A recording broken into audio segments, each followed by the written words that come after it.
اس سے تو ہر حساس آدمی گزرتا ہے، مگر اپنے محسوسات پر کبھی شک نہ کرنا۔ کچھ لوگوں کو قدرت الہامی پیدا کرتی ہے، بہت کم لوگ ہوتے ہیں ایسے، تم ان میں سے ایک ہو۔ میں نہیں جانتا مستقبل میں تمہارے ساتھ کیا ہوگا، مگر اس سچ کو ہمیشہ اپنے اندر زندہ رکھنا۔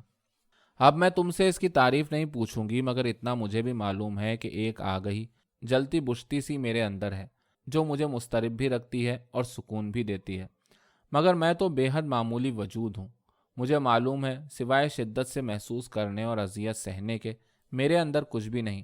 اگر مجھے کچھ کرنا ہے تو اسی سے کرنا ہوگا، مگر لگتا ہے کہ میں کچھ بھی نہ کر پاؤں گی۔ بہرحال دنیا گمنام سپاہیوں سے بھری پڑی ہے۔ مجھے اس بات پر سخت تشویش ہوتی ہے کہ فکر و احساس کی بڑی سے بڑی واردات بالآخر معمولی ہو جاتی ہے۔ ہر شے اپنے حوالے بدلتی رہتی ہے اور ہم کسی بھی مستقل نتیجے پر نہیں پہنچ پاتے۔ اور اس کے ساتھ ہی مجھے یہ بھی خیال آتا ہے کہ ایسی بیکار سوچ میں وقت اور پوری زندگی ضائع کرنا نہایت ہی غلط اور مبتذل بات ہے۔ اگر میں اپنی ماں کی طرح سلیقہ شعار، سلائی کڑھائی، گھرداری میں ماہر ہوتی تو بہتر تھا۔ میرا بہترین مصرف یہی ہو سکتا تھا، مگر اس میں میرا کچھ قصور نہیں کہ میں ایسی نہیں ہوں۔ چاہوں تو ہو بھی سکتی ہوں تھوڑی بہت، مگر پوری کی پوری نہیں۔ میں ایک خود منقسم وجود ہوں، کسی ایک طرف کی، کبھی دوسری طرف کی، اور کسی بھی صورت میں اطمینان نہیں۔ شاید آخر تک فیصلہ نہ کر پاؤں گی کہ مجھے کیا ہونا چاہیے تھا، اور مجھے یہ بھی معلوم ہے کہ میری تعمیر میں خرابی کی ایک صورت مضمر ہے۔ تو شاید انسان محض اپنے آپ کو تعمیر کر کے مٹا ڈالنے کے لیے پیدا ہوتا ہے۔ یہ میری منفعل سوچ شاید خاندانی روایت کا نتیجہ ہے۔ ابا بڑے روشن دماغ اور بہت جدید ہونے کے باوجود یہ ہرگز نہیں چاہیں گے کہ میں کچھ حدود پار کروں۔ شاید یہ میرے تحفظ کے لیے مضر ہے۔ دیکھو عائشہ، ایسی بے مثال لڑکی کن اذیتوں سے گزر رہی ہے، اور اس صورتحال کے ساتھ صرف اور صرف تحفظ اور معاشرے میں ایک باعزت مقام کے لیے نباہ کر رہی ہے۔ شاید عورت صرف یہی چاہتی ہے، آخر سب کو اسی نتیجے پر پہنچنا ہے۔ اور یقیناً تمہارے لیے بھی کسی ایسے شخص کی تلاش جاری ہوگی جو اس نے جملہ ادھورا چھوڑ دیا، اور پھر تم یہی چاہو گی اور سر لپیٹ کے بیٹھ جاؤ گی ایک جگہ اور اپنی ساری صلاحیتیں تباہ کر دو گی۔ شاید ایسا نہ ہو، شاید زندگی اس سے مختلف ہو۔ خدا کرے، مجھے لگتا ہے میں زندگی بھر تمہاری خبر رکھوں گا۔ میں اس کو تعقب کا لفظ نہیں دے سکتا۔ کبھی کبھی تم مجھے میری اپنی ہی ذات کا کوئی کھویا ہوا حصہ معلوم ہوتی ہو۔ تمہیں معلوم ہے راہ سلوک میں ایک مقام آتا ہے جب سالک کے جسم کے تمام اعضاء علیحدہ علیحدہ ہو سکتے ہیں، اور پھر وہ انہیں پکار کے جوڑتا ہے اور سالم ہو جاتا ہے۔ لگتا ہے میرا ایک حصہ ہمیشہ کے لیے علیحدہ ہو گیا ہے۔ یہ تو بڑی خوفناک بات ہے۔ خوف ہی تو لکھنے پر مجبور کرتا ہے۔ لکھتی رہو۔ اور یہ جو تمہارا کنفیوژن ہے نا کہ لکھنے کے بجائے کوئی مفید کام کرنا چاہیے، بالکل غلط ہے۔ تمہاری ذات کی تکمیل صرف لکھنے میں ہے، جو تمہیں ہر حال میں کرنی ہے۔ اگر نہیں کرو گی تو اپنے آپ کو مسلوب کرو گی، یہ تمہارا اپنا فیصلہ ہوگا۔ کچھ لوگ اسی میں راحت پاتے ہیں، مگر پھر بھی تمہارا اضطراب ختم نہ ہوگا۔ اچھا، بہت وقت ہو گیا۔ اس نے گھڑی دیکھی۔ اور اتنی بہت سی تجریدی باتیں کرنا انتہائی غلط اور نامناسب ہے، اور آدمی کا احساس جرم بڑھاتی ہیں۔ اب میرا خیال ہے کہ مجھے بہت سا جسمانی مشقت کا کام کرنا چاہیے۔ وہ باہر سڑک پر نکل آئے۔ وہ دیکھو، سامنے عمارت بن رہی ہے، وہاں تم اینٹیں ڈھونے کا کام کر سکتی ہو۔ وہ ہنسا۔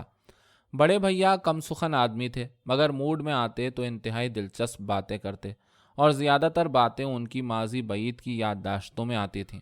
ان میں بلا کی حصے مزاح اور خود اپنے آپ پر ہنس سکنے کی صلاحیت تھی۔ قائد اعظم اور پاکستان سے غیر مشروط محبت کے علاوہ اپنے آس پاس پھیلی منافقت، تعصب اور جھوٹ کے دشمن تھے۔ ان دنوں وہ گھر گھر تاک جھانک کرنے والی وچلونوں کے خلاف مہم چلا رہے تھے، جو کبھی باجی اور کبھی بڑی خالہ کی سازش سے ان کے گھر براجمان ہوتیں، اور شٹل کاک برقوں تلے بغل میں پوتھیاں اور ان میں ٹھسی تصویروں کو اکلوتے بچے کی طرح اٹھائے پھرتیں۔ معراج بی بی اس روز ان کے ہتھے چڑھ گئی۔ کوئی نہیں ہے گھر پہ۔ انہوں نے باہر کے برآمدے سے معراج بی بی کو بھگانا چاہا۔ ہے کیوں نہیں، مجھے تو حمیدہ بیٹی سے بات کرنی ہے، بلاؤ اپنی خالہ کو۔ وہ بڑے اطمینان سے کرسی میں جم گئی۔ خالہ پہلے ہی دروازے سے لگی جیسے اس کی منتظر تھیں۔ بیٹھو بیٹھو اماں، کیا خبر لائی ہو؟ انہوں نے برابر کی کرسی میں بیٹھتے ہوئے معراج بی بی کی طرف جھک کے رازداری سے پوچھا۔ وکیل ہے، مانا ہوا۔ وکیل نہیں بھائی، جھوٹ کی کمائی ہوتی ہے، اور پھر یہ لوگ کنجوس اور کنسی اور کج بحث بھی ہوتے ہیں۔ لو بھائی، یہاں تو مزاج ہی نہیں ملتے۔ تم سے کہا تھا نا، سرکاری ملازمت، اچھا عہدہ، اعلیٰ تعلیم اور خاندانی۔ اچھا تو پھر بیٹھے رہو، اپنا بھانڈا بھی دیکھنا چاہیے۔ وہ پوتھی سمیٹ برقع باہ پر لپیٹ چپل گھسیٹتی چلی گئی، اور اس کے پیچھے ایک انتہائی بے آرام خاموشی پھیل گئی جس میں بڑے بھیا کرسی میں بیٹھے اپنی بائیں ٹانگ ہلاتے رہے۔ اسی وقت ابا کی گاڑی پورچ میں داخل ہوئی۔ حسب معمول بہت سے لفافے ہاتھوں میں بھرے وہ باہر نکلے۔ یہ بڑی بھی کیوں اتنے جلال میں جا رہی تھی؟ انہوں نے بھیا اور خالہ دونوں سے پوچھا۔ بھیا نے ایک مختصر سی زہریلی ہوں بھری۔ خالہ نے مسمسا کے کہا، کچھ نہیں بھائی جان، اور حالات کے پیش نظر اٹھ کے اندر چلی گئیں۔ معلوم نہیں ان لوگوں کو گھر میں گھسنے کی اجازت کیوں دے رکھی ہے۔ بھیا بالآخر بول پڑے، میرا تو خیال ہے اس معاملے کو سنجیدگی سے لینا چاہیے۔ ایک تو اس لڑکی کو لکھنے وکھنے کے چکر سے نکالنا چاہیے، اور یہ جو ادبی محفلیں وغیرہ ہوتی ہیں ان میں بالکل نہیں جانا چاہیے، ہوا خراب ہوتی ہے۔ انہوں نے اعلان کیا۔ کیوں؟ کیا مسئلہ ہے میاں؟ یہ لکھنے کی صلاحیت قدرت کا بہت بڑا انعام ہے، تحفہ، مگر اسے ہرگز معلوم نہیں کہ ان لوگوں کی زندگی ہمارے سیٹ اپ سے بالکل مختلف ہوتی ہے، انتہائی غیر ذمہ دار۔ اتفاق کی بات ہے، لکھنا تو نبوت کی قبیل ہے، پھر وہ اپنی اچھائی برائی سمجھتی ہے۔ میں اس کی ذہنی تربیت نہیں روکنا چاہتا۔ ابا اٹھ کر اندر چلے گئے۔ اس نے حسن کو بتایا، لوگ خامخواہ سنجیدہ ہوتے جا رہے ہیں، بڑے بھائی تو مسلسل ایک ہی بات سوچتے ہیں۔ وہ کچھ غلط نہیں کہتے، خلاف توقع اس نے کہا۔ دراصل تخلیقی لوگوں کی دنیاوی اور باطنی ذات میں تضاد تو ہمیشہ ہی رہا ہے، یہی تو ان کی تخلیق کا سرچشمہ ہوتا ہے۔ جو ٹوٹ پھوٹ ان کی ان دو شخصیات کے اندر ہوتی رہتی ہے وہی ان کو تخلیق پر مجبور کرتی ہے۔ اکثر یہی ہوتا ہے، وہ معاشرتی ذمہ دار زندگی بسر کرنے پر نہ تو قادر ہوتے ہیں نہ ہی اس کے قائل۔ میں تو سمجھتا ہوں لکھنے والا بوہیمین طرز زندگی اختیار کرنے پر مجبور ہوتا ہے، ورنہ وہ کبھی بڑا لکھنے والا نہیں بن سکتا۔ بس اسے کچھ تجاوزات درکار ہوتے ہیں، پھر وہ دنیا کو بے حد خوبصورت اعلیٰ پائے کی تخلیقات دیتا ہے۔ اس میں تو شک و شبہ ہے ہی کوئی نہیں۔ سو جو لوگ محفوظ قاعدے کی زندگی بسر کرنا چاہتے ہیں، جنہیں اپنے معاشرتی رویے بہت عزیز ہیں، انہیں اس کوچے میں قدم نہیں رکھنا چاہیے۔ وہ سگریٹ پہ سگریٹ پھونک رہا تھا۔ لو، یہ تو کوئی بات نہ ہوئی، اس طرح تو 90% ٹیلنٹ تباہ ہو کر رہ جائے گا۔ تم بھی ویسے ہی ہو حسن، خود غرض اور فیوڈل۔ افروز سچ کہتی ہے، ہمیں بہت بڑے انقلاب کی ضرورت ہے، یا کم از کم انقلابی لوگوں کی۔ انقلاب بھی بس ایک خواب ہے۔ انقلاب آ تو جاتے ہیں مگر ہمیں دیتے کچھ نہیں، بس استحصال کی صورت بدل جاتی ہے۔ مجھے معلوم نہ تھا تم اس قدر قنوتی ہو، اس نے بیزار ہو کے کہا۔ وہ ایک دم ہنس دیا۔ ہاں، بس مجھ پر قنوتیت کے دورے پڑتے رہتے ہیں کبھی کبھی، یہ سوچ کر کہ تم بڑی تیزی سے اپنے انجام کی طرف بڑھ رہی ہو، خود اپنی ذات سے جنگ کی طرف جس میں تمہاری ٹوٹ پھوٹ ہوگی، اور کوئی نہیں جانتا حاصل کیا ہوگا۔ ایسی جنگ میں فتح اور شکست نہیں ہوا کرتی، اس کو چپقلش کہتے ہیں، جو ابد تک جاری رہتی ہے اور ان لوگوں کا مقدر ہوتی ہے جو عام لوگوں سے ہٹ کر ہوتے ہیں۔ ایب نارمل، ذہنی بیمار، اس نے اطلاع دی۔ شاید ویسے یہ نارملسی کوئی چیز نہیں، بس ہر ایک کی اپنی اپنی شخصیت ہوتی ہے، کوئی پیمانہ نہیں بنا آج تک اس کو ماپنے کا، بس جو ہوتا ہے ہوتا رہے گا۔ تم لکھو اور لکھتی رہو۔ اس سلسلے میں میں کسی کی بات ماننے والی نہیں، میں بہت کمزور، بہت بزدل اور بقول افروز ٹوڈی بچہ صحیح، مگر لکھنے کے سلسلے میں کسی کی نصیحت سننے کی قائل نہیں۔ جو میرا جی چاہے گا سو کروں گی۔ ہو سکتا ہے کسی دن مجھ پر انکشاف ہو کہ میں بٹ کر زندہ نہیں رہ سکتی، یا تو میں لکھنے والی ہوں یا نہیں۔ فوجی بیگمات اور اہل ثروت خواتین کی طرح ضروری نہیں کہ من جملہ دوسری فتوحات کے ادب کو بھی منہ مارا جائے، کیونکہ ادب تو خود ایک طرز زندگی ہے، اس کو اختیار یا ترک کرو، تیسرا راستہ کوئی نہیں۔ یہ انتخاب اتنے آسان نہیں۔ سارتر نے اسی آزادی کو، انتخاب کی آزادی کو زندگی کی اساس بتایا ہے، یعنی انسان ہر لمحہ انتخاب کرتا ہے اور اذیت میں گرفتار رہتا ہے۔ زندگی بلیک اینڈ وائٹ نہیں، اس کا اکثر حصہ گرے ہے۔ مجھے دیکھو، میرے اندر ایک تخلیقی آدمی دن رات دھوم مچاتا ہے، میں سوچتا ہوں ابھی میں اس کی تشفی کا سامان کروں گا، مگر میں 2 کی نوکری میں اپنے آپ کو ضائع کرنے پر مجبور ہوں، کیونکہ مجھ پر بہت سے لوگوں کی ذمہ داری عائد ہوتی ہے اور میں چاہوں بھی تو نظر انداز نہیں کر سکتا۔ بس یہیں پر آ کر تخلیقی نہیں، ایک عام پست آدمی بن جاتا ہوں، کیونکہ صبح سے شام تک انتہائی کند ذہن لوگوں اور ایک جابر نظام کی غلامی مجھ میں اپنے آپ سے نفرت پیدا کرتی رہتی ہے۔ پھر تو یہ ہے کہ اگر آدمی کے پاس پیسہ ہو تو سارے مسئلے حل ہو جائیں، تخلیقی کام بھی ممکن ہو جائے۔ نہیں، جب جسمانی آسائش ملتی ہے تو نفس موٹا ہونا شروع ہو جاتا ہے، اور جانتی ہو کہ اپنی تمام تر کمزوریوں کے باوجود صرف صالح آدمی ہی تخلیق کا اہل ہے۔ یہ وہی بات ہے غالب کی لطافت اور کثافت والی۔ میں غالب اور ڈی ایچ لارنس کو دنیا کے عظیم ترین لوگوں میں شمار کرتا ہوں، مگر اپنے گھر میں ایک ڈی ایچ لارنس اور ایک منٹو کو برداشت نہ کروں گا، اور نہ ہی تم اپنی بیوی کی شہرت ہضم کر پاؤ گے، بلکہ ایک مشہور و معروف عورت سے ہرگز شادی نہ کرو گے، اور کسی کی زبان سے اس کا نام سننا پسند نہ کرو گے۔ ہاں، تم ٹھیک کہتی ہو، تمہارے پیر و مرشد اقبال نے ایک خاتون کو جو مدتوں سے ان کی منکوہہ تھی، صرف ایک افواہ کی بنیاد پر فارغ کر دیا تھا، اور عطیہ فیضی اور ایک جرمن خاتون کے ساتھ ذہنی رفاقت اور پرستاری تو خیر ان کا حق تھی، کیونکہ وہ ایک غیر معمولی آدمی تھے۔ ہاں، یہ تضادات تو روح کی غذا ہوتے ہیں، اس نے قہقہہ لگایا۔ مونا کو یوں لگا آسمان کا پورا سائبان اس کے سر پر گر پڑا ہے، اور اس کی سانس رک گئی۔ حسن، تم بھی؟ نور صدیقی اکیلا نہ تھا، ایک پوری منڈلی چائے گھروں اور لنچ ہومز میں بیٹھتی۔ یہ لوگ چپکے چپکے بڑی تیزی سے پھیلتے جا رہے تھے، اسے سب کے سب کسی اور ہی سیارے سے آئے لگتے، جیسے ابھی دیکھتے دیکھتے ان کے سینگ نکل آئیں گے، اور شکلیں بالکل اوٹ پٹانگ۔ ہر کوئی اپنے دل میں معلوم نہیں کیا چھپائے پھر رہا تھا۔ یہ جڑوں کی تلاش نے بہت سے مسائل کھڑے کر دیے تھے، اور مٹی کے سپوت فوج در فوج اٹھ رہے تھے۔